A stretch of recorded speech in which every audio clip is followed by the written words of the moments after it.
Hey guys, welcome back to the channel. Today I just want to establish some facts. So it seems like a lot of people misunderstood my last video. I am not saying boycott and destroy Capcom. I'm not saying Resident Evil 7 was a shit game. Far from it, actually. I very much enjoyed Resident Evil 7, and I've said this many times, even in the podcast, if you go and look back at that it was one of the best horror experiences I've played in literally the last decade.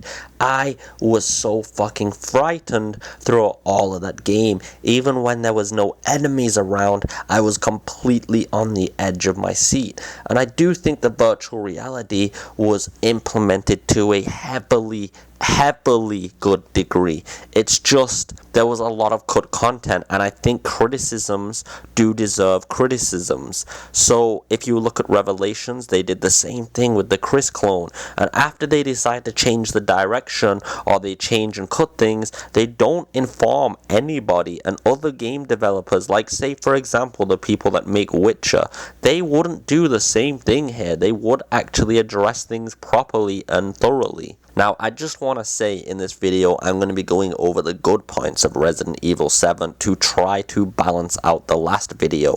The reason I didn't do this in the last video, as I've said many times over the course of my channel, is I like to keep my topics to one point in the video and try to keep it as short and to the point as possible.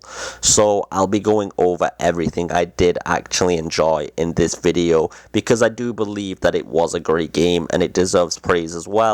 But at the same time, and I want you guys to keep this in mind, do not just blindly praise a game because you enjoyed it. Criticize it where the criticisms deserve to be due as well. If you look at the start of Resident Evil 7, I would say the game had a phenomenal introduction. You're giving a little bit of a mystery behind Mia on a ship, and you know, it's kind of, in my opinion, not the most well-established introduction in that regard. It's more when you get to the house and you get that nostalgic feeling when you go back to the demo section.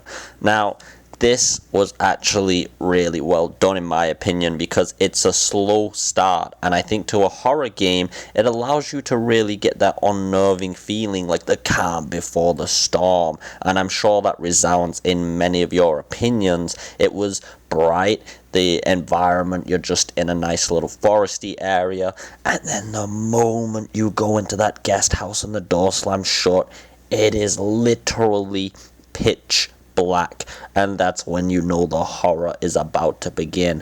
Progressing through the house and getting into the basement, and you finally find Andre's corpse. That also, as I said, was extremely freaky when it just popped out. In previous videos, I've made that point clear. The introduction was really well done. Moving on to when Mia appeared, I do think that the developers here, they did decide to throw us from like 0 to 100 really quickly, with us losing our arm, to remind you this is a horror game. This isn't going to be some slow-paced game or a full-on action game.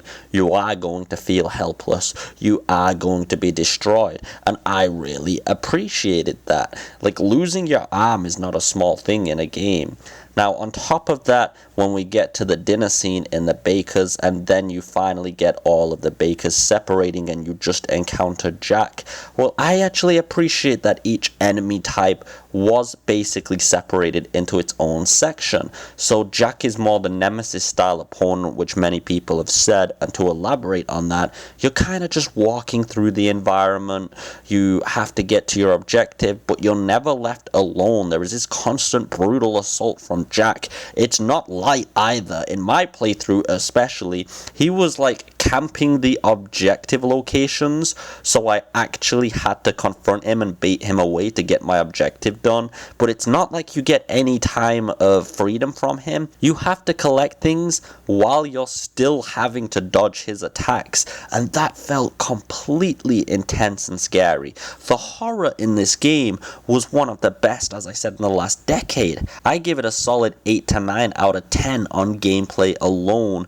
The way the guns worked, you couldn't fire as fast as your trigger pulled, which is now becoming a common thing in FPS games, but rather you had a delay and your bullets didn't really have too much of an impact on the bakers. That was also gorgeous and beautiful. There are so many things to actually praise during the game. Marguerite's section actually kind of changed this up a little bit, because at that point it's more about learning her patrol pattern and having to do a little bit of espionage and stealth to get the objectives completed. And when you get to Lucas's section, it's more about the puzzles, the mines and the traps that are set around the environment that start making you look around every single inch in fear.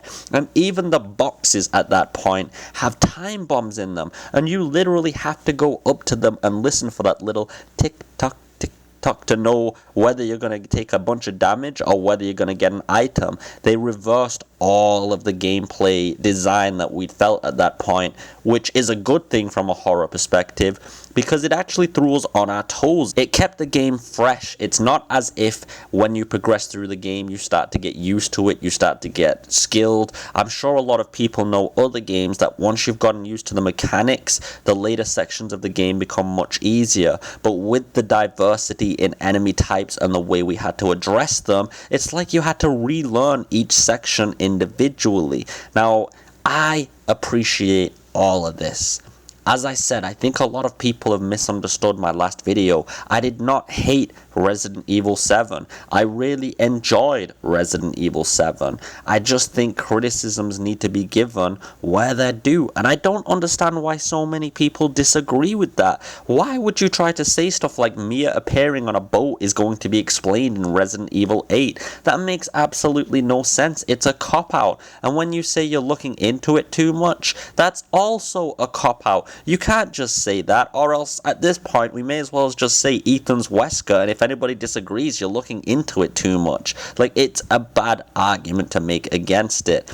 But like I said, it's still a good game. Actually, it's a great game. It's an amazing game in terms of horror and what it provided. It also did provide, and they did go back to the roots. They literally did go back there with the puzzles, with the mansion, with the way that you had to backtrack through the environment a lot. And that's another thing. I think the environment was extremely well crafted. I've said this before, but I want to say it again. The art team did a phenomenal job on this game. The art and the graphics are just completely next generation. I got the chance to play it on PS4 in VR, which has downscaled textures, but I was still completely blown away with how good it looked, and I'm sure a lot of other VR players can agree with that. I think the molded were also a really good enemy to throw at us because they could use numbers with the molded.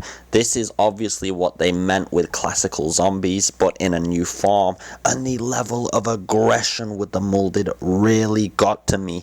And by the way, I don't mind the hallucinations and the supernatural elements. If you guys have watched my channel over time, you'd know I actually embraced that heavily. I loved the fact that they introduced these elements with a scientific explanation. But guys, and I do want to say this, and I can prove it to a T, Capcom does not know what they're doing with the plot. If you actually look at the Chinese, Japanese, and English versions of documents in the game, they actually have different words. They use different terminologies. Different things have been cut or changed.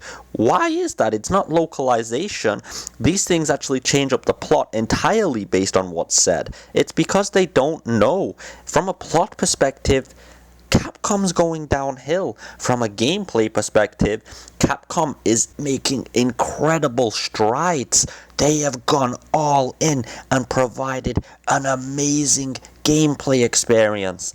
And that is exactly why we need to criticize the story, because if we can bring the story up to par with what the gameplay provided, can you imagine what kind of game we could have? Capcom could become the next Kojima and Konami, where we actually have the best horror producers of all gaming time. Do you guys not really want that? Do you not want the industry to become the most amazing gaming industry possible? Or do you just want to keep rewarding bad writing, praising the gameplay, ignoring bad plot elements, and then going, in 10 years, I wonder why games are shit and have no plots anymore and are just good gameplay? I don't want that, guys. I enjoy stories. I remember playing Metal Gear Solid 1, for example, back in the day, where you literally have thousands of codex entries where the characters actually flirt with each other. And then you have games like Silent Hill, where there's a lot of silence, but even then, the story is well established. Like, everything kind of fits in within itself, and they have good gameplay and puzzles as well. It's like we've lost that writing side, because honestly speaking, writing is the most difficult part of producing a game. Creating a consistent plot, creating some gameplay elements is easy. You don't have to have too much consistency in gameplay elements, such as the boss battles. You don't have to have Jack's boss battle reflect Marguerite's boss battle, because that's actually boring. But when it comes to writing, you have to have consistency, and self-contained consistency. You have to have consistency with your other games as well. And you also need to not falsely advertise features or things that aren't going to be in the game. People would not have complained if they had just said this. And if you guys think I'm the only one, why is my last video getting more likes than dislikes? There is a silent majority here that doesn't want to speak up, because all of the fanboys are just so hostile and aggressive. I'm seeing comments like, "Go kill yourself." I don't really care about that, by the way. You're never going to get to me with those comments. I've played MOBAs, I see much worse. I use it as a point because it reflects upon how people will react if you even say a single thing they disagree with. Now, I just want to say, because I'm going to finish this up soon, I don't care if I get a subscriber loss or if I get viewership loss because I'm telling things how I think they are. I did this because I want the industry to become great again. I actually remember about 7 years ago when DLC was seen as a controversial element, and back at that point, people used to address it, just not enough, because people paid into it, and it created a feedback loop where it's now a common core conception of how much DLC are we going to get for a game before it comes out, and nobody cares.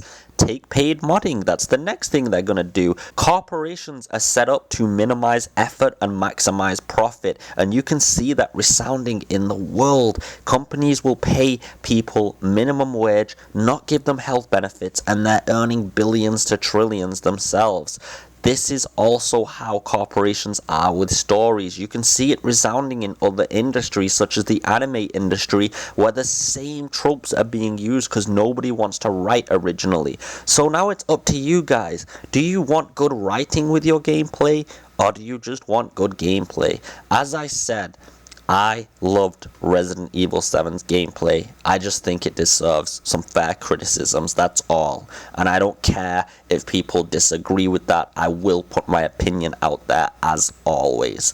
Thank you very much for watching, guys. Even if you disagree, I hope you have a beautiful day regardless. Take it easy, and peace.